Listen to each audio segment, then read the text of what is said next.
अगर हम देखें तो महाराष्ट्र में जीत हासिल हुई है और ख़ासतौर से जिस तरीके से बीजेपी की लीड आती हुई दिखी है, ऐसे में क्या कुछ मार्केट सेंटिमेंट बिल्ड हो रहा है और स्टॉक मार्केट के लिहाज से कौन से सेक्टर्स पर ध्यान रखना चाहिए? क्योंकि हमें जैसा कि पता होगा कि इलेक्शन से पहले ही जो सरकारें हैं वो कई सारे मुद्दों पे चर्चा करती हैं, कई सारे ऐलान करती हैं कि जब उनकी सरकार आएगी तो क्या कुछ फोकस में रहेगा। तो ये पूरी लिस्ट के साथ कौन से सेक्टर्स, कौन सी कंपनीज पर आपको ध्यान रखना है, ये डिटेल्ड रिसर्च के साथ हमारे साथ शरद जुड़ चुके हैं।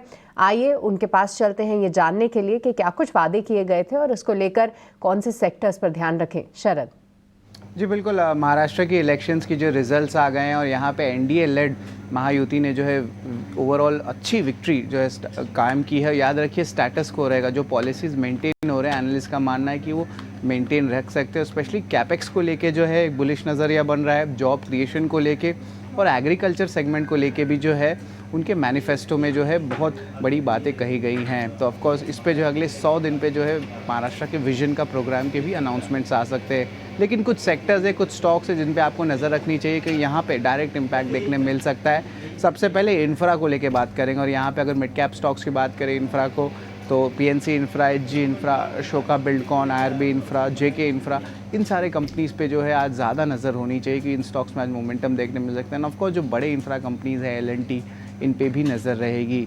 इसके अलावा रियल्टी स्पेस पे पुणे बेस्ड कोल्टे पाटिल डेवलपर्स रहेंगे फोकस में। मुंबई बेस्ड अगर जिनके रेवेन्यू ज़्यादा आते रियल्टी स्पेस में, जैसे कि Oberoi realty, Lodha, Raymond, Sunteck realty, उन पे भी जो है आज नज़र रहने वाली है, क्योंकि बहुत सारे रियल एस्टेट प्रोजेक्ट्स भी जो है अप्रूवल्स के दम पे जो है पॉलिटिशियंस और जो पॉलिटिक्स होता है वहाँ पे बहुत इंपॉर्टेंट रहता है।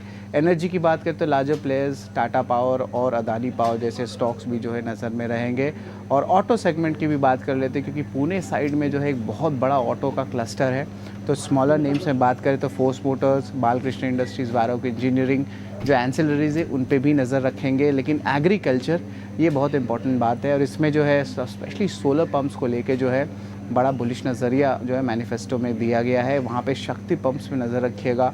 इसके अलावा कावेरी सीड्स, जैन इरिगेशन, वाटेक, वाबाग जैसे स्टॉक्स में भी जो है आज मोमेंटम देखने मिल सकता है। तो ये कुछ सेगमेंट्स है जिस पे हमारी नज़र है और जहाँ पे एक्शन आ सकता है। ब्रोकरेज पिक्स में भी जो है बात करें तो मोतीलाल ओसवाल ने लार्ज कैप्स में M&M, इंडियन होटल्स और ट्रेंड जैसे स्टॉक्स को रखे हैं। वहीं मिड कैप पे बात करें तो Angel One, Godrej property, Coforge, JSW energy रखे हैं। लेकिन फोकस ज़्यादातर आज इंफ्रा और एग्रीकल्चर में रहने वाला है।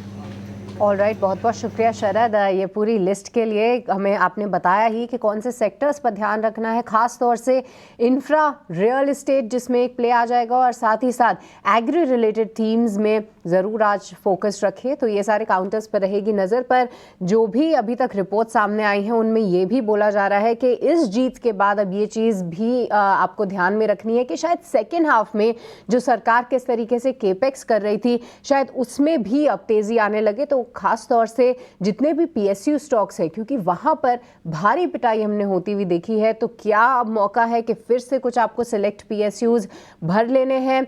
क्या वहां पे कोई ट्रेड मोमेंटम बनता है या नहीं, ये सब भी जानेंगे और इन सभी पर विस्तार से चर्चा